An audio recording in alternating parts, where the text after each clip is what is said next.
ini melalui telepon seperti itu. Langsung aja kita sapa nih ya. Halo Bang Kinar, Assalamualaikum, selamat malam. Halo, waalaikumsalam Kak Kanza, selamat malam. Iya, apa kabar nih Bang Kinar? Alhamdulillah. Kakak sehat Alhamdulillah.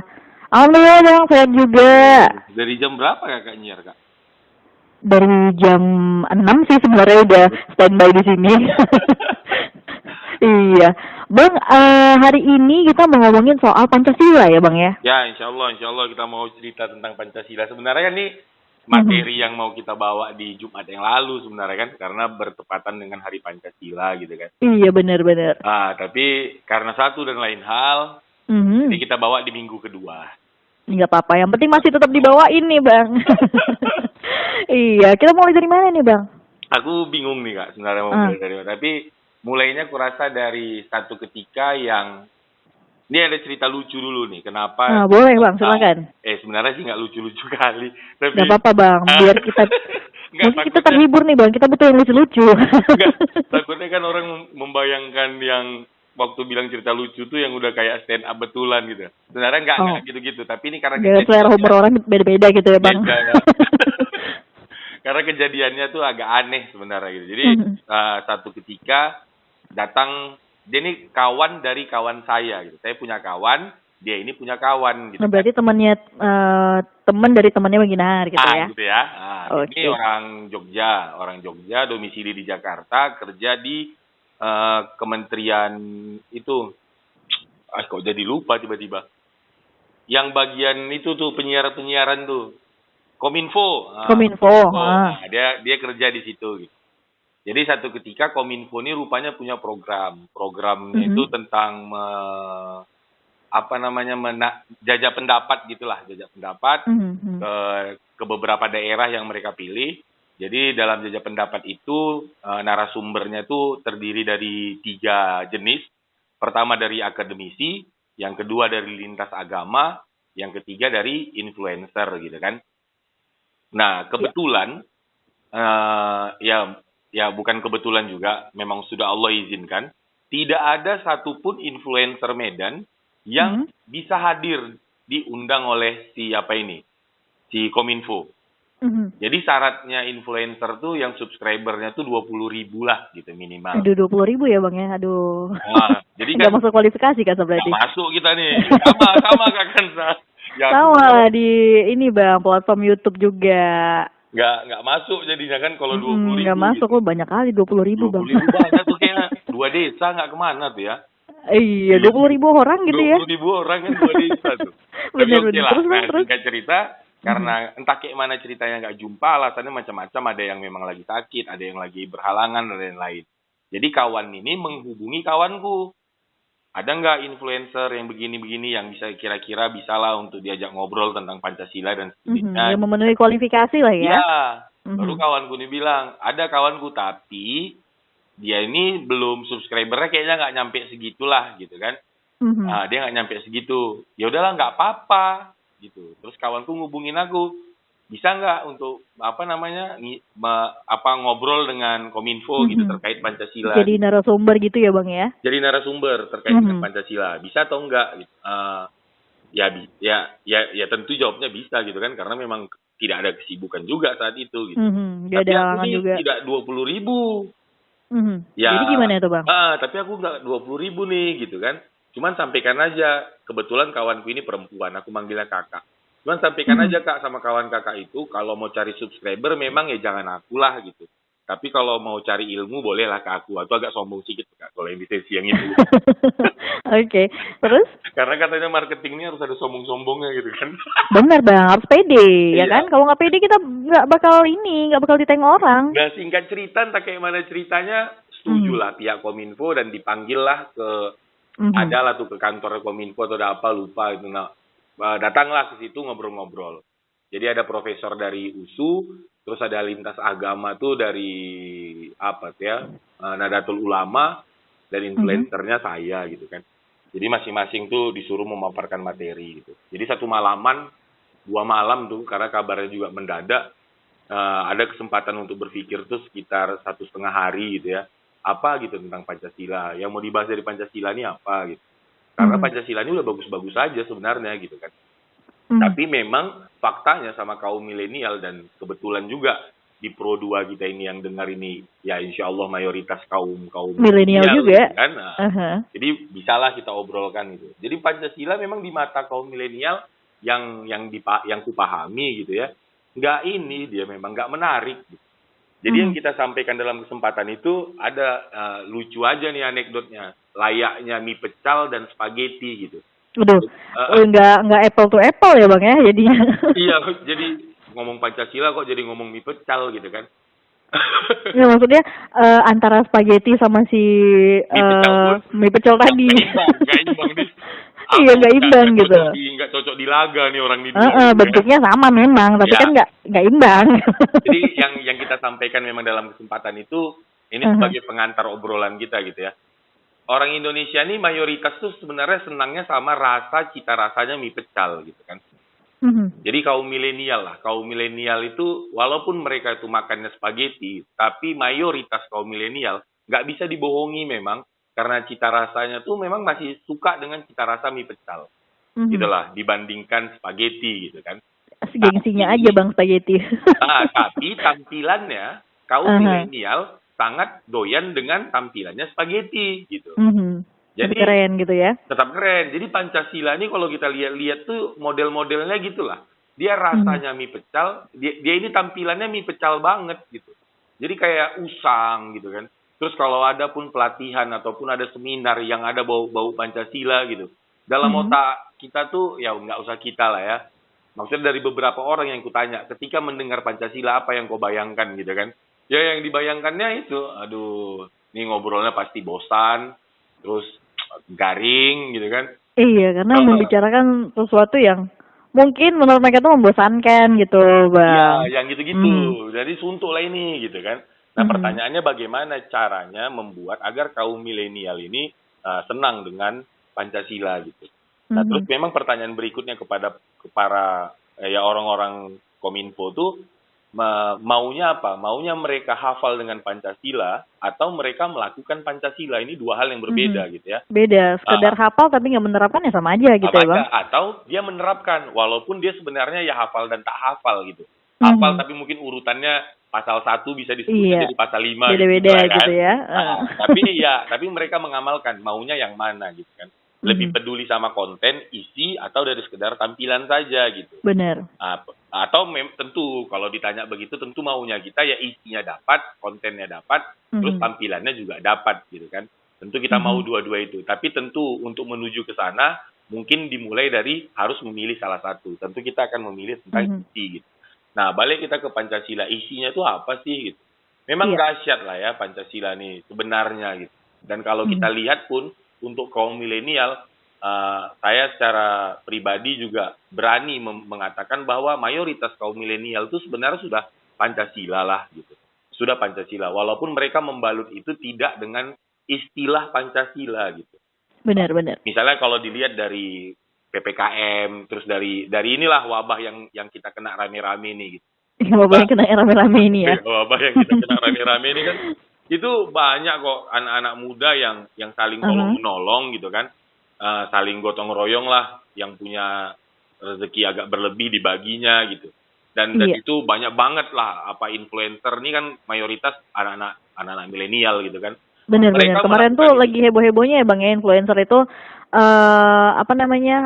ngasih sumbangan atau ngasih makanan gratis gitu ya Bang ya di kondisi yang seperti ini. Iya, banyak kali pun gitu. Baik yang ketahuan dalam pengertian yang mereka upload ke sosial media mereka ataupun yang tidak gitu kan. Banyak sekali tuh kaum anak muda yang begitu. Nah, ketika mereka mau saling tolong-menolong begitu, secara konten mereka sudah Pancasila gitu kan. Secara konten mereka sudah Pancasila walaupun mereka tidak menyebutnya dengan Pancasila gitu. Nah, kalau dilihat dari sisi itu apakah kita sudah Pancasila saat ini? Saya rasa mungkin tidak skor 100 gitu ya. Tapi sudah lebih lah dari 70 bahwa kita tuh sudah Pancasila banget gitu. Apalagi di Medan ini.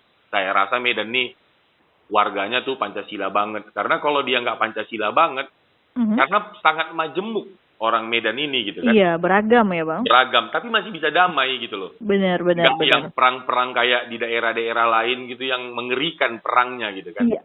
Perang antar suku dan sejenisnya gitu. Tapi kalau di tempat kita di Medan ini khususnya, nggak ada tuh gitu. Nah, ketika mereka mampu berdamai di tengah perbedaan, saya rasa itu sudah Pancasila gitu.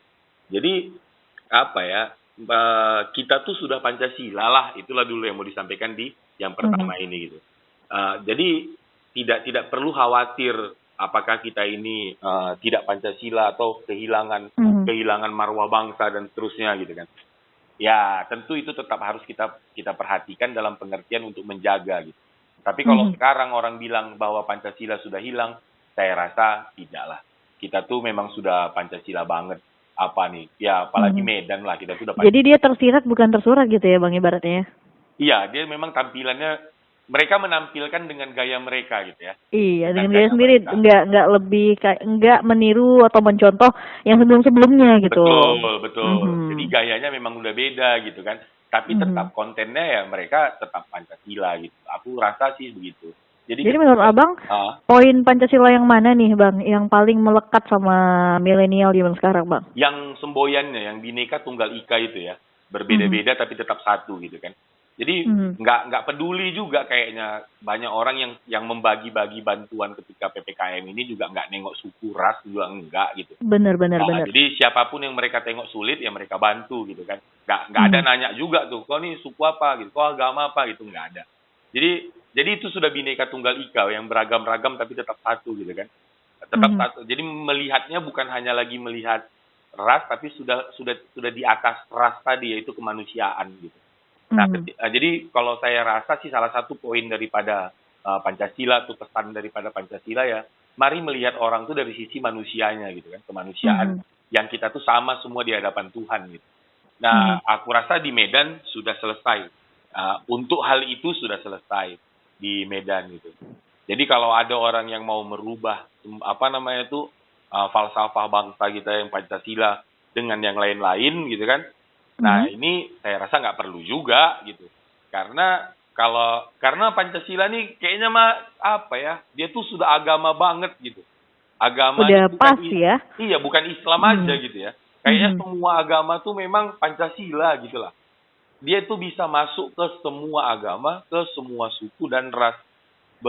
Begitu saya melihat Pancasila ini gitu. Jadi kalau ada orang ataupun organisasi yang kita dengar kepingin merubah falsafah Pancasila menjadi yang lain gitu kan, ya saya rasa nggak perlu gitu. Karena kalau dia dirubah, nanti kita kesulitan. Apalagi Indonesia nih banyak kali perbedaannya tuh. Dari sisi suku aja kita udah berapa banyak suku kita. Iya benar. Jadi memang sudah pas lah itu tuh si Pancasila ini menjadi falsafah kita gitu. Dan nggak perlu dirubah-rubah lagi lah ya. Nggak perlu. Kalau mau diubah untuk menjadi satu gitu ya, misalnya yang berbeda-beda ini mau dijadikan satu gitu, nggak bisa. Karena justru yang berbeda-beda itulah yang yang membuat indah gitu Bang. Kalimatnya kan begitu, tapi kan maksudnya kita mau menjelaskan lah tentang kalimat itu. Karena memang nggak bisa jadi satu kita ini gitu. Itu belum ada kayaknya teori satupun yang bisa membuat yang bahwa satu itu adalah yang baik itu nggak ada gitu. Jadi monoton jadinya kalau dibuat sama semua gitu. Kan nggak lucu juga kalau kita kaitkan ini walaupun tidak apple to apple, tapi kalau kita kaitkan misalnya dengan rumah tangga gitu kan, kalau dia sejenis ya tentu tak enak gitu. Dia harus lawan jenis gitu. Pasangan dia menikah tuh harus lawan jenisnya gitu. Berarti apapun itu harus ada keberagaman ya Bang? Harus ada keberagaman. Jadi keberagaman ini bukanlah sesuatu yang perlu kita hindari, tapi memang sudah begitu gitu. Bahkan Tuhan sendiri juga yang membuat ininya jadi begini gitu ya. Maksudnya yang kepingin beda-beda ini ada Batak, ada Jawa, ada Sunda, ada Aceh itu juga bukan keinginan kita kok yang bikin beda gitu kan.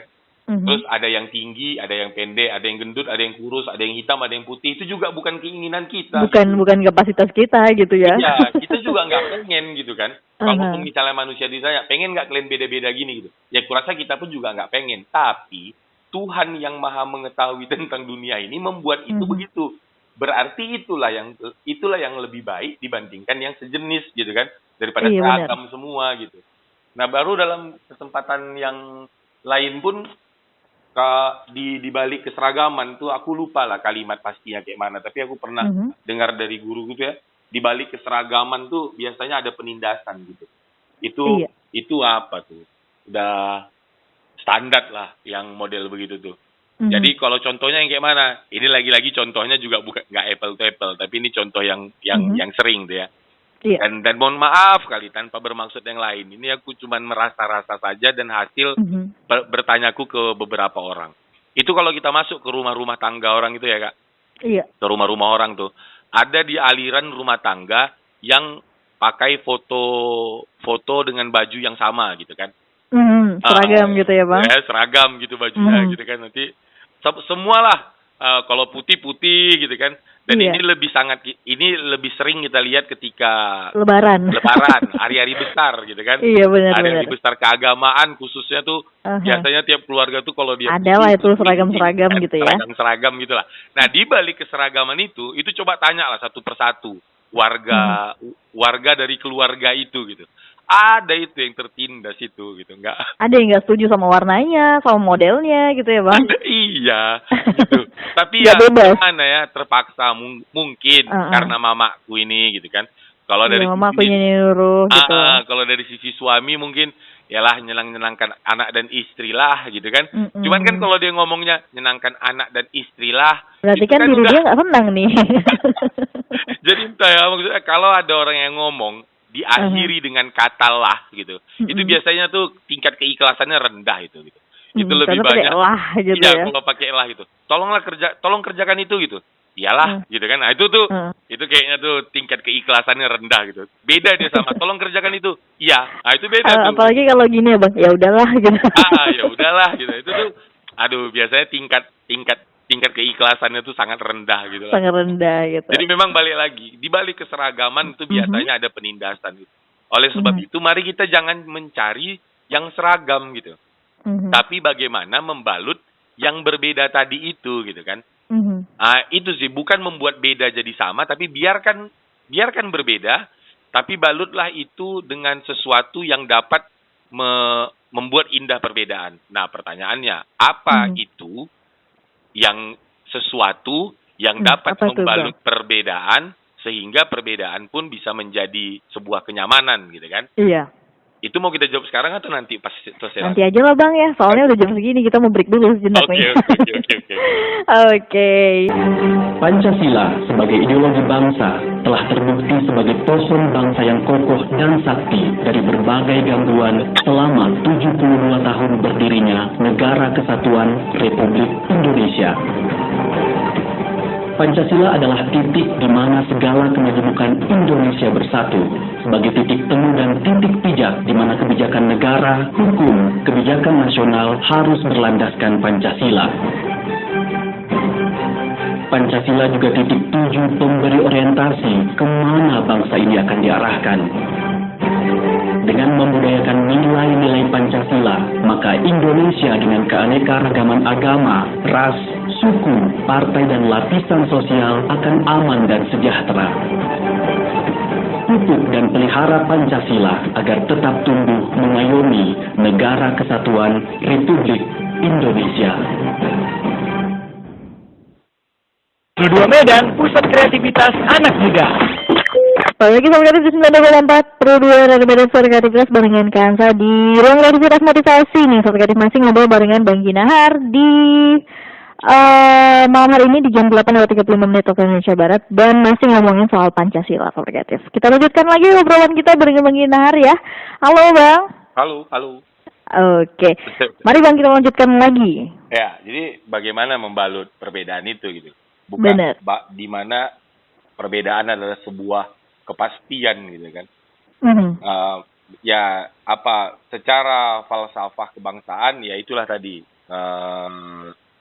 Bhinneka Tunggal Ika gitu kan.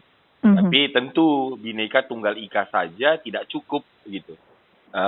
Beginilah pertanyaannya, apakah dengan mengetahui Bhinneka Tunggal Ika lalu kita semua akan berdamai gitu kan? Akan menjadi satu gitu.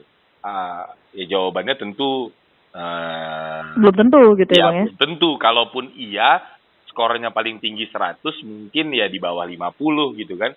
Iya, Karena karena belum ya tahu juga nih. karena Bhinneka Tunggal Ika masih menyentuh di tatanan pemahaman gitu kan. Mhm. Walaupun memang mulainya harus dari pemahaman dulu karena cara berpikir itu yang menentukan perbuatan. Nah, oke, apa yang dapat mendukung agar Bhinneka Tunggal Ika sebagai falsafah bangsa ini bisa terwujud gitu? Iya. Jawabannya memang ya ini pakai jawaban apa ya? Jawaban terakhir gitu. Jawabannya memang cinta gitu. Jadi cinta yang dapat menyatukan perbedaan gitu. Contoh paling sederhananya ya nanti cinta ini dijabarkan lagi ya. Tapi ini maksudku basic dasarnya dulu gitu. Oke, Iya. contohnya yang mana Intinya itu tuh? adalah cinta gitu ya, Bang ya? Intinya cinta gitu. Contohnya ya paling standar kita balik lagi nih ke masalah pasangan gitu kan. Yang jelas-jelas berbeda laki-laki dengan perempuan. Mau dari sisi manapun berbeda. Kapasitas otaknya, cara bahasanya, terus pokoknya semua beda lah. Dari sisi bentuk tubuhnya pun juga beda gitu. Nggak ada samanya lagi. Tapi mereka masih bisa bersama gitu kan. Di dalam satu rumah gitu. Dan itu bisa sampai meninggal pula lagi dua-duanya gitu. Nah, ya walaupun ada yang lain yang tidak. Nanti kita tanya kenapa tidak. Ini yang mau kita ceritakan malam hari ini tuh terkait dengan Pancasila ini. Bahwa basicnya itu memang harus cinta dulu. Karena dengan cinta nanti kita akan mampu untuk tidak melihat diri kita lagi gitu. Tapi yang namanya cinta itu yang kita lihat adalah orang di luar daripada diri kita gitu. Siapa yang kita cintai. Tapi kalau tanpa cinta, memang berat. Hanya peduli sama diri sendiri kayaknya, Bang. Pasti kita akan peduli sama diri sendiri. Nah, awal daripada perpecahan itu bukan karena keberagamannya, tapi karena kita nggak mau tahu. Nggak mau tahu. Dalam bahasa yang lain, kita pedulinya sama diri kita sendiri. Gitu. Benar. Maka mulailah itu akan muncullah namanya perpecahan. Walaupun kita semua sama. Buktinya apa? Buktinya tuh banyak organisasi-organisasi bukan cuma organisasi kemasyarakatan gitu. Bahkan organisasi yang unsur keagamaan sekalipun itu masih bisa pecah kok gitu. Ini mereka tuh sudah sama gitu ya, sama-sama dalam satu organisasi pun masih bisa pecah. Ketika apa? Ketika tidak lagi peduli dengan orang lain. Jadi yang dipedulikannya hanya diri dia sendiri gitu. Maka mulailah perpecahan. Apa nih indikatornya kalau kita tuh peduli dengan diri kita sendiri gitu? Yang paling sederhana tuh ya, kita akan mulai membandingkan, kita akan mulai menilai-nilai itu. Dah itu udahlah tuh. Udah alamat akan retak lah itu sebuah hubungan gitu. Jadi ketika istri sudah mulai menilai, kayaknya lebih banyak kerjaku daripada kerja suami gitu kan. Berarti kalau udah mulai perhitungan udah gawat nih ya, Bang ya? Udah mulai itu udahlah tuh. Kalau nggak cepat ditangani, selesai. Selesai. Banyak orang yang selesai kalau dari sisi rumah tangga ya karena itu gitu. Dari sisi perusahaan-perusahaan pun ya karena sudah mulai menilai. Membandingkan diri sendiri dengan pasangannya gitu ya, atau dengan orang lain. Padahal kalau memang kita mau secara real hitung-hitungan gitu ya, sebenarnya bobotnya sama saja sih. Bobotnya si suami ya memang begitu karena dia suami gitu kan. Bobotnya si istri ya memang begitu karena dia si istri. Gitu. Bahkan kalau ada perempuan yang bilang bahwa karirku ya cuma ibu rumah tangga saja kok gitu kan. Ini untuk perempuan-perempuan yang memang berkarir sebagai ibu rumah tangga.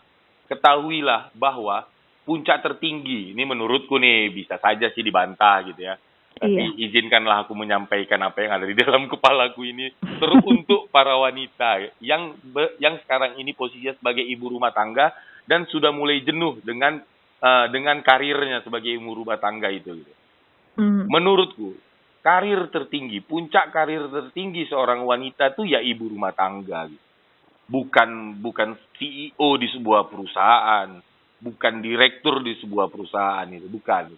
Tapi karir tertingginya ibu rumah tangga. Kenapa bisa itu yang menjadi karir tertingginya gitu? Karena yang banyak alasan, tapi salah satu alasan yang mungkin teringat pada malam hari ini gitu, bahwa kerjaannya ibu memang dia menciptakan gitu ya, bukan menciptakanlah kalimat yang tepat. dia tuh sebagai produser orang belakang yang menghasilkan aktor-aktor terbaik gitu. Suami yang luar biasa, karyanya di luar, anak-anak yang juga luar biasa di luar sana gitu. Jadi ya itu tuh nggak mudah loh gitu. Nggak mudah itu menjadi orang yang begitu. Kalau dia jadi direktur, terus memang menghasilkan pegawai-pegawai yang bagus, standar. Karena secara dunia jelas dia dapat duit gitu kan. Tapi seorang ibu rumah tangga melakukan itu juga tanpa bayaran. Maksudnya bukan tanpa uang yang jelas gitu. Iya, Tanpa- bukan dia bukan bisa- emang bukan uang belanja maksudnya Bang ya. Iya, itu bisa dibayar berapa saja atau bahkan banyak ibu rumah tangga yang tak dibayar gitu kan. Iya benar. Ketika mereka dapat duit, yang mereka pikirkan nih bagaimana nanti untuk anaknya, untuk lebih menyenangkan suaminya gitu-gitu tuh yang ibu Iya. rumah tangga tuh. Jadi memang lagi bukan dirinya yang dipikirkan gitu. Yang dipikirkannya sudah orang lain. Siapa itu ya paling kecil ya anak sama suaminya gitu. Makanya tuh karir tertinggi lah. Kalau direktur CEO ya standar lah karena memang ada duitnya gitu kan secara dunia jelas gitu. Kalau apa? Jadi bekerja yang jelas secara dunia dan kita sungguh-sungguh bekerja di situ gitu karena secara dunianya tampak itu masih biasa saja sih gitu Masih ya. biasa. Tapi ketika secara dunia nggak tampak tuh dia nggak jelas ya, duit nggak ada, apa-apa nggak ada, maksudnya nggak jelas lah, udah gitulah gitu. Tapi yang dia pikirkan tetap anak istrinya. Ini nih yang luar biasa nih. Jadi kalau mau mengutip istilah dari kalimat yang aku tahu yang pernah disampaikan oleh Nabi Muhammad Rasulullah itu apabila satu kaum yang bangun pagi tidak memikirkan orang lain, itu bukanlah umatku. Kurang lebih gitu tuh gitu. Jadi yang tergolong oleh yang salah satu kriteria tergolong umatnya Nabi Muhammad yang apabila dia bangun tidur dia memikirkan orang lain gitu. Dan aku sangat meyakini semua mama-mama tuh begitu gitu. Semua mama-mama nih, semua ibu-ibu rumah tangga tuh ya, yang dia pikirkan waktu bangun tidur memang udah anaknya kayak mana mau makan dan seterusnya gitu kan. Suaminya yang mau pergi kerja mungkin gitu. Jadi itu memang puncak karir tertinggi. Oleh sebab itu ini memang lari dari Pancasila, tapi boleh lah ya, nggak ada masalah. Boleh Bang, apa yang mau silakan. Jadi bagi ibu rumah tangga yang sekarang ini mungkin sudah mulai mengalami kesuntukan gitu kan, apalagi mungkin uang belanjanya yang mau nggak mau berkurang gitu kan Berkurang karena atau dipotong. gitu kan. Terus dengan niat baik ingin membantu perekonomian suami yang ingin bekerja juga dan seterusnya gitu. Kalau boleh aku menyarankan bahwa tidak perlu itu yang dipikirkan. Bahwa solusi dalam menyelesaikan ekonomi rumah tangga yang bisa dilakukan oleh seorang ibu rumah tangga bukan membantu bekerja gitu. Tapi ya tadi itu ya, support suaminya, doakan suamimu gitu. Percaya total dengan suamimu, patuh sama suamimu.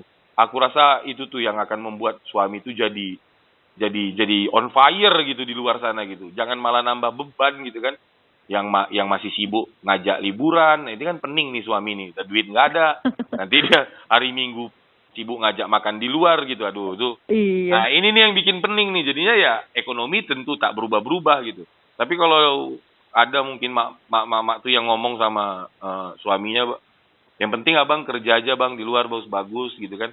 Aku di rumah nih aman kok, anak-anak aman semua gitu.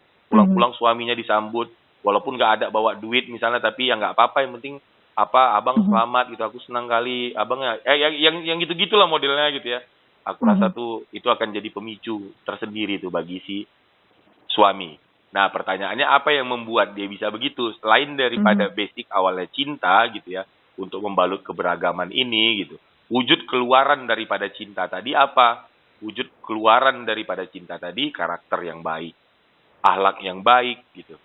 Jadi ya itu, hanya itu menurutku yang dapat membalut perbedaan ini. Atau turunan daripada Bhinneka Tunggal Ika ialah memiliki kepribadian, memiliki karakter atau memiliki akhlak yang baik gitu. Kalau udah punya itu selesai. Makanya teori bahwa dalam mencari pasangan tuh bukan saling melengkapi gitu. Kalau teoriku dalam mencari pasangan bagi yang belum punya pasangan, sama-sama kuat saja gitu. Jadi si cowok kuat, si cewek ngadapin kuat. si cewek. Enggak, dia nggak usah kuat ngadapin si cewek sebenarnya. Tapi jadi dia gimana kuat tuh, Bang? dengan pendiriannya bahwa dia harus jadi orang baik gitu. Mhm. Jadi macam manapun nanti tingkah istrinya gitu kan. Ya apa maksudnya ya aku sudah sangat beritikat untuk jadi orang baik gitu. Jadi kalau istrinya tiba-tiba merepet gitu kan ya dia dengan sabar mendengarkannya. Karena Diterima aja sabar, gitu ya Bang? iya karena sabar adalah akhlak yang baik gitu kan. Mhm. Jadi dia nggak usah mencari yang bisa menutupi kekurangan kita gitu. Itu Mhm. nanti adanya kita akan saling menuntut yang ianya gitu. Aku udah Mhm. jelas aku kayak gini, kenapa kau malah jadi kayak aku gitu kan. Jadi Iya udah benar-benar. itu sama-sama kuat aja. Cari yang sama-sama kuat lah. Si ceweknya pun kuat, si cowoknya pun kuat. Udah jalan. Kuatnya apanya nih yang kuat? Kuatnya itu berpikir untuk menjadi orang yang baik Orang yang dari baik. hari ke hari. Gitu kayaknya Mbak. Oke. Bang ini kebetulan ada yang nanya nih Bang. Iya dari Avandi nih Bang. Yuk. Bang Ginahar mau nanya kira-kira tantangan penerapan Pancasila pada generasi milenial apa ya Bang katanya gitu. Yang pertama ini tentu banyak faktor ya. Kalau yang mau menerapkan itu orang tua, Mhm. tantangannya itu ialah ketika orang tua itu harus kayak mana kalimatnya? Ketika si orang tua berpikir bahwa Pancasila itu harus seperti yang ada di kepalanya. Itu yang paling berat gitu. Itu gimana maksudnya Bang? Harus seperti yang ada di pikirannya itu gimana maksudnya? Gini mungkin kalimat yang lain. Ketika kita melihat orang lain dalam melaksanakan Pancasila harus seperti yang ada di dalam kepala kita gitu. Jadi nanti itu akan lebih kepada tampilan gitu. Nah, menurutku kalau mau menerapkan Pancasila fokusnya bukan di tampilannya gitu, tapi fokusnya memang di kontennya, di isinya gitu. Yang sulit memang dalam apa nih ya, dan ya aku bukan, walaupun ini salah satunya penyebabnya ya karena memang model pendidikan kita yang sekarang ini adalah menghafal, karena bahayanya dari menghafal itu, ketika berbeda dengan apa yang ada di kepala kita, maka dia salah gitu. Itu yang gawatnya tuh dari sistem belajar menghafal gitu. Ketika berbeda dari yang kita hafal, wah salah nih gitu kan. Nah, yang paling sulit dalam menerapkan Pancasila yaitu ketika berbeda dengan apa yang ada di dalam kepala kita caranya gitu. Dalam bayangan kita Pancasila itu harus begini, ketika orang lain tidak melakukannya begitu, salah nih gitu. Jadi mari kita lihat ke dalamnya gitu. Kalau pakai istilah yang lain tuh ke hakikatnya gitu ya. Ke hakikat daripada Pancasila ini apa, intisari daripada Pancasila ini apa.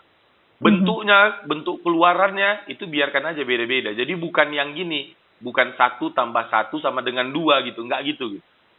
Tapi titik-titik sama dengan 2. Yang gitu enggak. Yang paling sulit itu ketika kita memang harus 1 tambah 1 sama dengan 2. Nah, ini yang payah gitu. Tapi itu udah kayak mutlak gitu ya Bang ya? Iya, jadi semuanya haram selain gayaku gitu kan. Nah, ini berarti dia nggak menerima apapun dari yang lain gitu. Iya, ini yang berat gitu. Jadi kalau mungkin dalam bayangan orang-orang yang namanya gotong royong itu yang kayak di desa-desa rame-rame ngutipi sampah gitu kan. Tapi kalau zaman sekarang tuh nggak yang kayak gitu lagi, kadang model gotong royong itu gitu. Gotong royong tidak harus begitu saja gitu maksudnya gitu.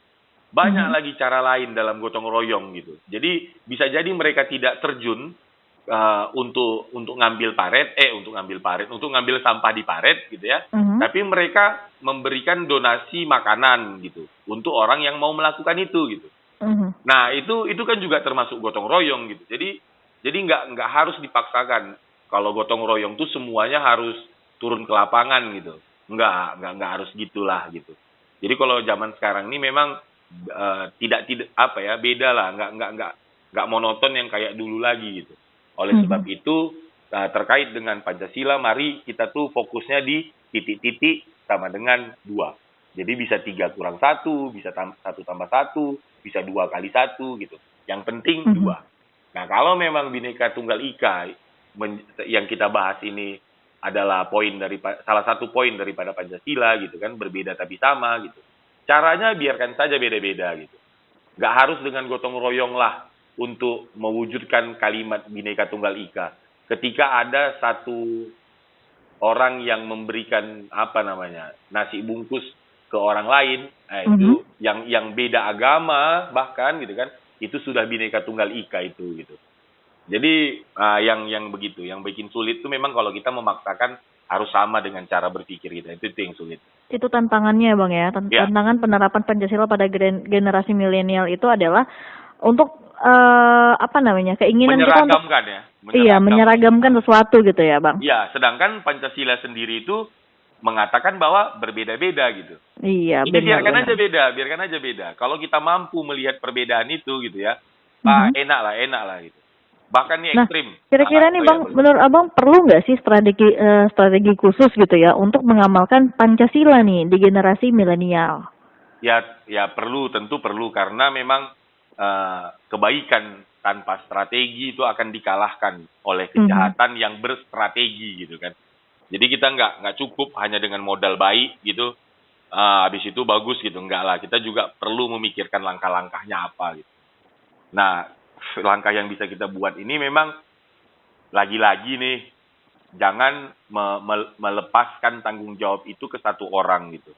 Kan ini sedikit-sedikit nanti dilepaskan, ini pemerintah nih gitu kan. Ini pemerintah nih. Gitu. Kenapa nih pemerintah? Semuanya menyalahkan satu orang gitu ya. Iya gitu. Oke lah gitu. Kita tahu lah itu salah pemerintah. Tapi udahlah, kita kan mau perubahan nih gitu kan. Kita kan maunya kita perubahan gitu. Nah, kita ikut bantu juga dong untuk ngerubah ya itu. Udah gitu. Kalau memang pemerintah belum melakukan itu, yang harus kita lakukan apa? Kita yang melakukan apa yang belum dilakukan oleh pemerintah. Jadi kalau istilah guruku tuh terkait dengan kaum oposisi misalnya ya dalam pemerintahan gitu kan. Jadi kerjanya oposisi ini bukan cuman sekedar menyampaikan kritik dan saran saja gitu. Tapi lakukanlah apa yang mereka lihat pemerintah belum lakukan gitu. Nah, kita yang sebagai rakyat jelata ini juga ketika ada yang pemerintah belum lakukan gitu kan, mari kita yang lakukan.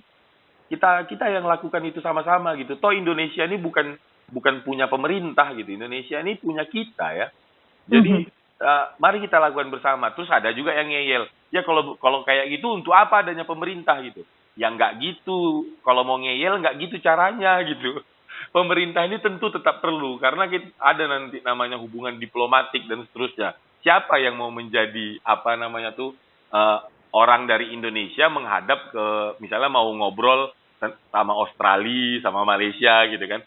Kan tentu ada perwakilan. Nah perwakilannya itulah pemerintah gitu. Kalau nggak ada pemerintah sama sekali gitu. Ya bisa berebut kita ini kan. Orang Sumatera ya pengen, orang Jawa pengen gitu kan jadi pening gitu. Nah maksudnya ini jangan dibenturkan ke situ kalimatnya gitu. Tapi ini strategi tadi itu perlu. Mari kita melakukan lebih ke diamalkan aja dulu sama diri sendiri gitu ya Bang. Sesuai dengan kapasitas kita masing-masing. Kalau dia memang influencer, ya marilah dakwah yang tentang Pancasila gitu kan. Sekali sebutlah Pancasila gitu. Bahkan yang paling gampang dalam mengenalkan Pancasila gitu ya. Atau nih sebenarnya bukan cuma Pancasila sih dalam semua hal, terutama Pancasila dan agama. Pengantarnya gini nih Mbak, satu ketika tuh kan yang paling gampang ya. Kalau ada orang mualaf, misalnya dari agama lain masuk ke Islam atau dari agama lain masuk ke Kristen, masuk ke Hindu, masuk ke Buddha, sama aja nih. Itu mereka akan melihat agama itu tergantung siapa yang membawanya gitu. Siapa yang bawa mereka gitu. Jadi misalnya kakak masuk ke satu agama, kakak akan melihat agama itu tergantung. Kakak masuknya dengan siapa gitu kan. Jadi akan begitulah kakak melihat agama itu. Begitu juga dengan organisasi. Jadi kalau bagus penyampaiannya, bagus lah itu Bang ya. Bagus lah itu gitu. Nah terus kan kita jadi bingung nih kan. Jadi kayak mana cara mengenalkan Pancasila ini gitu kan. Nah cara paling enak ya, aku rasa cara paling gampang mengenalkan Pancasila gitu. Yang pernah aku dengar dari guruku juga. Walaupun nih kayak sambil main-main aja gitu kan. Bukan cuma dengan kecap-kecap aja gitu. Itu agak pening gitu. Lebih bagus dia gini, kita aja orang itu ngumpul gitu kan. Terus yuk jalan-jalan gitu yuk. Kalau jumpa jalan kaki maksudnya gitu ya. Kalau nanti jumpa sampah di jalan kita kutip ya gitu kan. Kutip gitu. Habis itu ini paretnya tersumbat nih. Kita bersihkan paretnya gitu. Nah, udah selesai itu semua, duduk, kasih makan, terus kita bilang, yang kita lakukan tadi itulah Pancasila. Udah gitu aja. Jadi nggak usah kecap-kecap yang soal persatuan ini apa. Aduh, pening. Kayak yang simpel aja gitu. Iya, bagusnya gitu aja. Sekarang ini kita buat lah kalau gitu Bang gitu, Kinahar. Udah jam 8:56 nih Bang, kayaknya langsung aja kita ke intinya aja nih Bang pada malam hari ini gitu. Jadi, atau kesimpulan, atau kayaknya Bang Kinahar nggak mau nih disebut kesimpulan. Ya lah, apa ya, maksudnya ada hal-hal yang mungkin bisa kita bagi dalam cerita Pancasila ini bahwa pertama Pancasila itu udah sangat baik itu menjadi falsafah bangsa, tak perlu kita berpikir untuk merubahnya gitu kan. Baru yang kedua, bahwa sebenarnya kita ini sudah Pancasilais kok.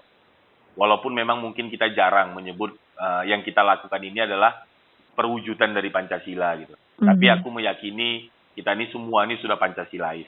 Karena syarat untuk menjadi Pancasila, ya hati kita harus penuh dengan cinta gitu. Cinta kepada siapapun dan kepada apapun gitu.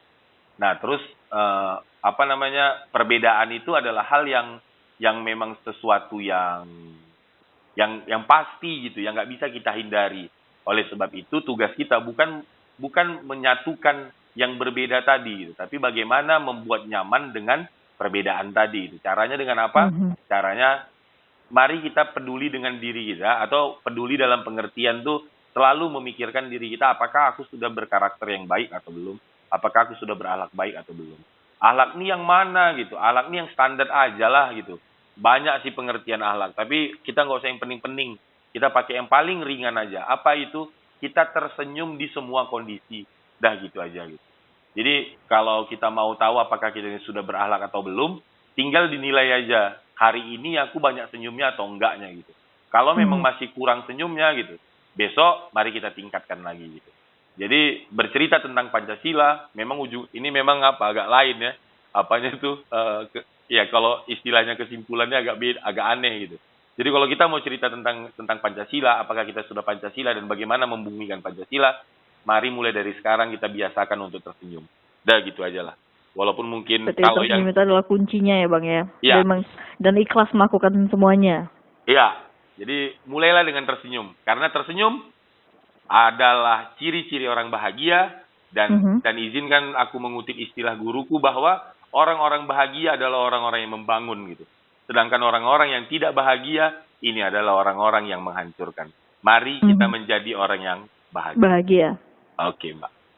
Oke, terima kasih kalau begitu Bang Kinahar. Terima kasih Kak Kanza. Iya, semoga sehat selalu ya Bang Kinahar ya, dipermudah di dalam segala urusannya. Amin. Kakak juga ya Kak, semoga kita Amin. bisa berjumpa. Kalau begitu, terima kasih Bang Kinahar sekali lagi. Selamat malam, sampai jumpa di kesempatan yang berikutnya, dan assalamualaikum warahmatullahi wabarakatuh. Waalaikumsalam warahmatullahi wabarakatuh.